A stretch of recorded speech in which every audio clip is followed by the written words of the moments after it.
All right, today we're opening up a case file on a truly fascinating microscopic parasite. It operates with just, well, devastating efficiency. Its name is Pleistophora, and for a very long time it was completely misunderstood, a real case of mistaken identity.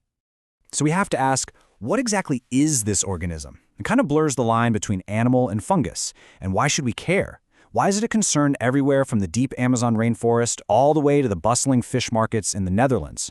We're going to dig into what it is, how it operates, and why it matters for both animal and human health. So, here's our game plan. We'll start by profiling our subject, figuring out its real identity. Then, we'll dive into its attack methods, the damage it causes, and the forensic tools we use to track it down. And finally, we'll cover our lines of defense and the absolute latest intel on this evolving threat.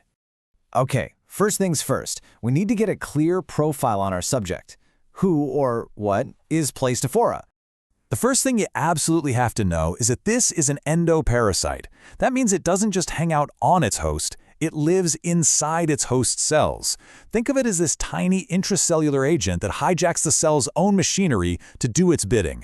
This is key to how it hides from the immune system. And this is where we get to that fascinating case of mistaken identity. For about 100 years, scientists thought Pleistophora was a protozoan, a simple, single-celled, animal-like organism. But then, modern genetic forensics came along and just blew that idea out of the water. We now know it's not an animal at all. It's actually very closely related to fungi, a true fungal imposter hiding in plain sight. Now, the genus itself has been known since 1893. And its key identifying feature, its signature move, is something called the spore force vesicle. You can basically think of it as a microscopic spore factory, which is really fitting because its name, Pleistophora, actually comes from Greek roots that mean carrying many, and in this case, it means carrying many, many spores.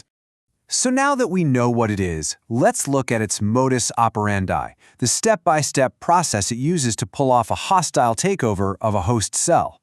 Its life cycle is just a masterclass in parasitic efficiency. It all starts with the mature spore, which is incredibly tough, built to survive out in the environment. Once it gets inside a host, it becomes this invasive form called a sporoplasm.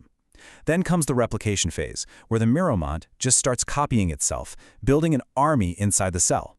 That army then develops into brand new spores inside that vesicle we mentioned until, bang, the host cell ruptures, releasing them all. Let's walk through that invasion. It's just ruthlessly efficient. A host, could be a fish, could be a human, swallows some spores. The spore then acts like a tiny hypodermic needle, injecting its infectious contents right into a host cell. From there, it's a complete factory takeover. The parasite replicates like crazy, fills up that sporophorous vesicle with new spores, and then bursts the cell open, releasing a huge payload to infect more cells. So all of this leads to some serious consequences. What's the actual clinical footprint of a Pleistophora infection? What does it leave behind? Well, the impact can be severe. Pleistophora loves to target skeletal muscle. This leads to a condition called myositis, which is basically severe muscle inflammation and breakdown. In humans, this is mostly an opportunistic infection. It's most dangerous for people who are immunocompromised, like patients with AIDS, where it can cause this really debilitating muscle wasting.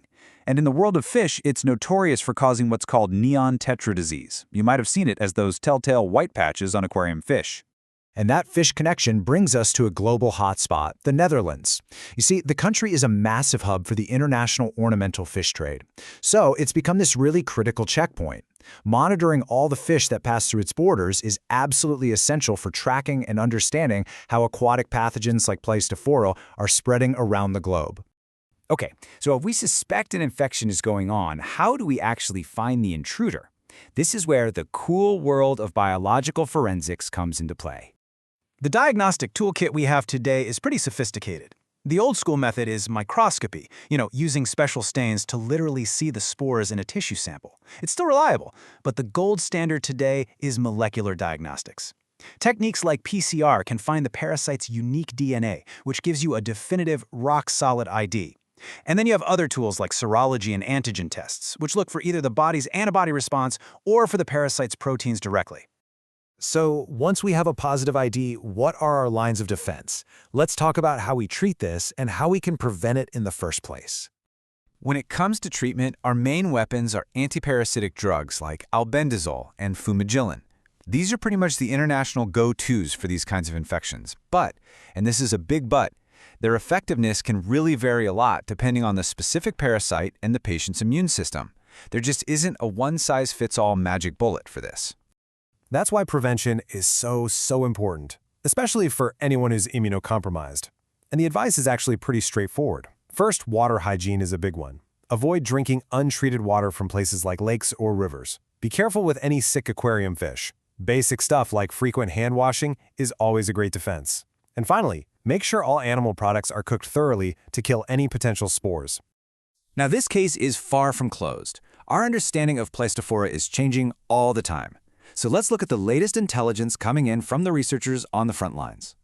Yeah, the last couple of years have been a real game changer. Scientists have actually reclassified a bunch of species into a new genus, Pleistophora, and they suspect these might have really complex life cycles that even involve crustaceans.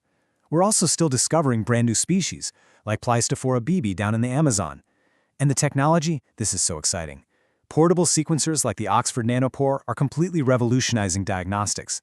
They allow for rapid genetic ID right there, on site, in a matter of hours, not weeks. You know, this quote from the research just sums it up perfectly. Despite how biologically simple it is, or maybe because of it, Pleistophora is just a formidable parasite. It's a master of efficiency, stripped down to the bare essentials to be the perfect cellular invader.